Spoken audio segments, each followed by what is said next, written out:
Hi, this is Billie Beene here with a U.S. News Flash update.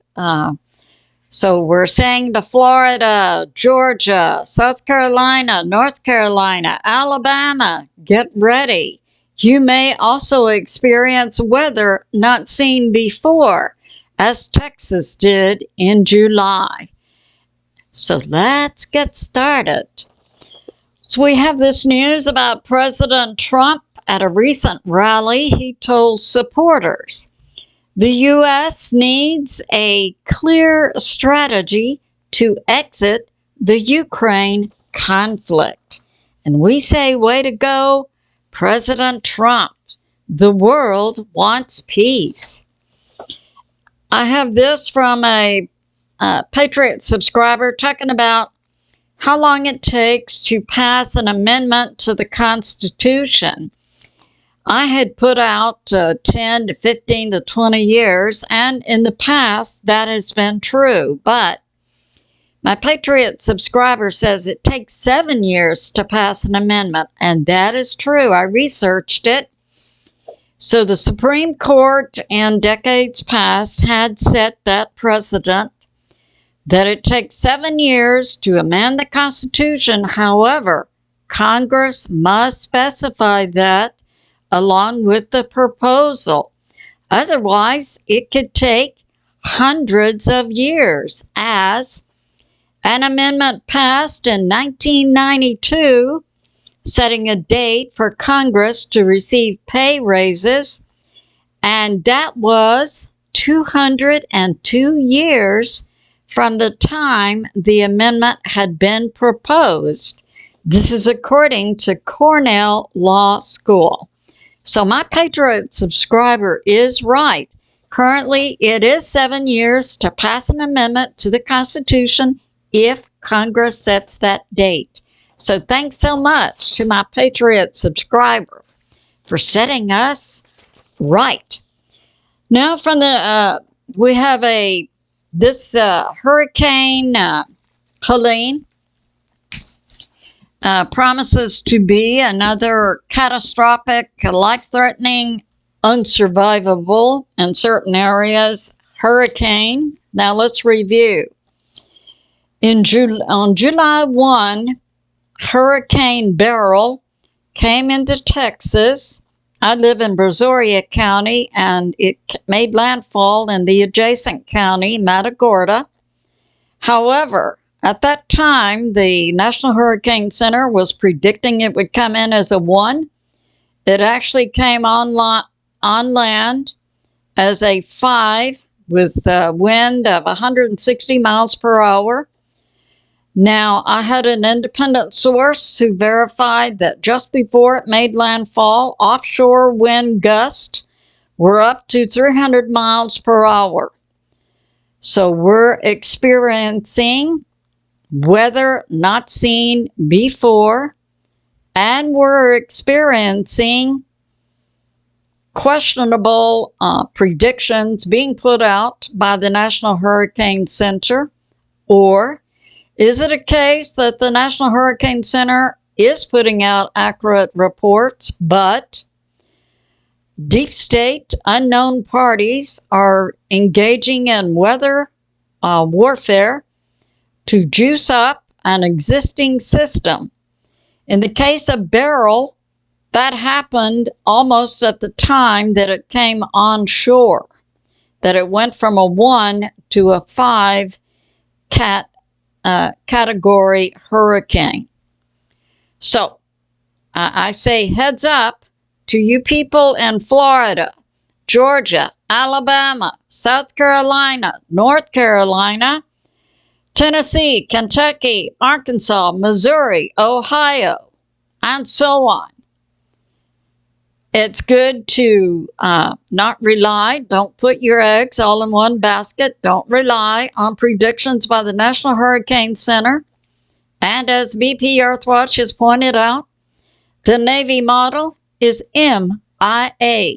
So we need to look through multiple good weather sites. I can recommend some. Ryan Hall Y'all MITCH West Hurricane Track is a good one. They have cameras set up now that will document the surge. There's also BPEARTHWATCH, as I mentioned, Hurricane Track, Ryan Hall, y'all. Texas Weather Center also is putting out excellent information. I'm just saying, look to multiple sources for your information. Now, I do believe that using these words for Hurricane Helene coming into Florida, Georgia, Alabama, and so on, I believe these are accurate words based on my own experience with Beryl. Now, when Beryl came on shore in the adjacent county to me, Matagorda, it parked 3 hours in Matagorda County and destroyed power grid infrastructure. Some people didn't have electricity for 4 to 6 weeks because it had to be built from the ground up. Now, there are some sources who are saying this Helene, currently a 2, and conservatively, some sources are saying it could go up to a 3 or a 4. Now, I have outside sources who are also saying it could possibly be juiced up, just as we saw Beryl going from a 1 to a 5. Helene could be juiced up to something not seen before, a category 5 or 6 hurricane. So I believe I am correct in describing Helene as potentially life-threatening, catastrophic, and unsurvivable in certain areas. Now, what can we expect? Today is Thursday. The winds will reach the tip of the Florida Peninsula by 2 p.m. today, and then landfall and impact in Florida, moving quickly up into Georgia and Alabama. Now, Texas Weather Center brought out some information that I would classify as weather not seen before, just as I'm describing Beryl. With regard to Helene, what Texas Weather Center put out this morning is that the hurricane would reach Florida, and typically we see hurricanes lose strength, dissipate when they are on land. However, this information from Texas Weather Center this morning is currently Helene has forward speed of 14 miles per hour. What we will see Helene do when it makes landfall in Florida is weather we've not seen before, and that it will pick up forward speed to 20 to 25 miles per hour. That means that Georgia and Alabama are going to experience the full strength of hurricane force winds, the same as are going to come on land in Florida. And again, I say, just as we saw with Beryl, with Helene, we can see weather we have not seen before. So we have the winds coming in this afternoon, and what's being predicted for the storm surge, a wall of water coming onshore, at the shore, but moving inland, 20 miles inland for that storm surge.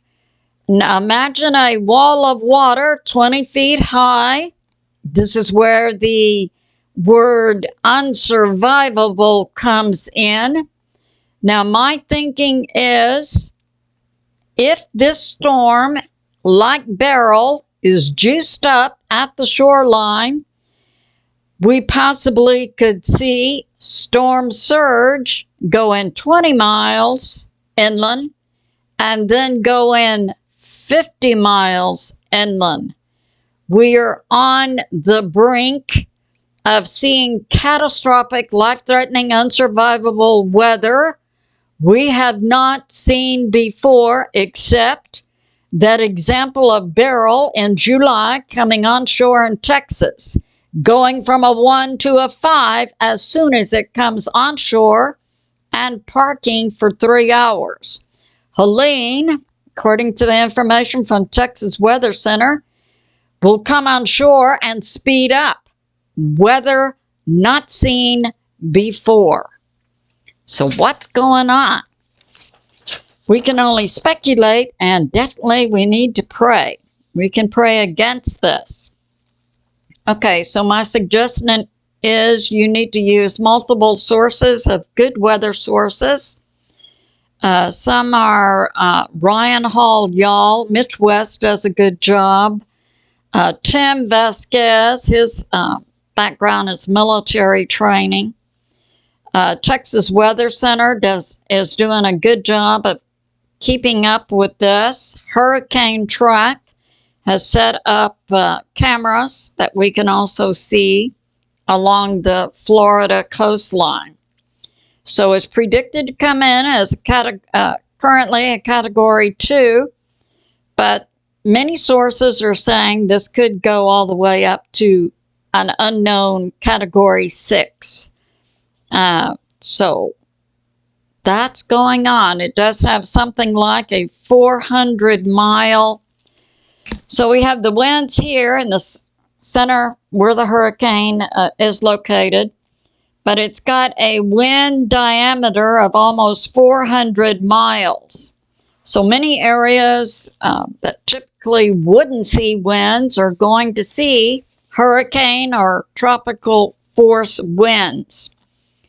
Surge is now predicted 15 to 20 feet along the Florida coastline adjacent to the Susquehanna River.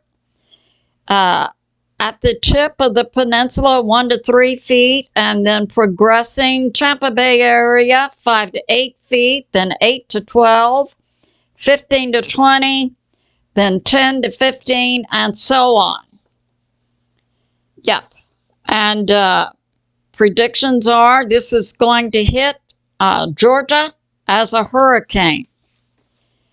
So we've got that going on. Yeah. Winds and are going to be impacting today. So we've got that going on.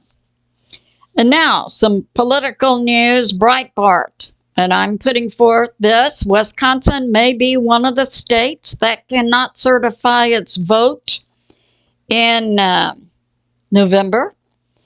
A Republican House of Representatives from Wisconsin, Tom Tiffany, Wisconsin's right here. There was a question about duplicate ballots in Wisconsin, and the state of Wisconsin is saying they have identical barcodes, so we wouldn't be able to count them.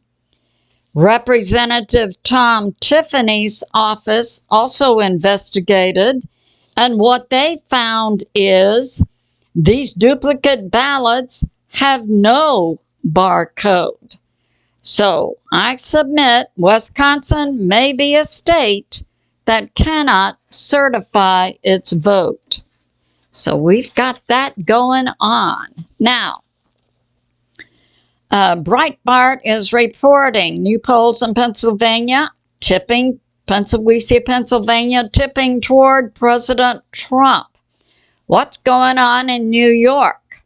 Recently, I put out that the feds, FBI, had raided the homes of a deputy mayor's police commissioner, Caban. Now, Police Commissioner Caban in New York has resigned in September, and now thereafter, the mayor of New York City, Eric Adams, A grand jury has just brought charges against him. They are sealed, but it's believed this has to do with the feds investigating New York City Mayor Eric Adams' campaign finance, and that his campaign received money from Turkey, the government of Turkey, which is an illegal foreign donation.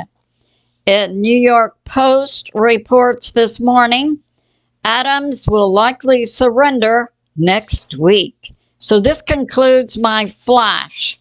I have a Patriot subscriber located in Levy County, Florida, and our prayers and hearts, our thoughts are with you. This would be in this potential area of catastrophic, life-threatening, unsurvivable storm surge. So this concludes my flash. I love you, and I'll see you soon.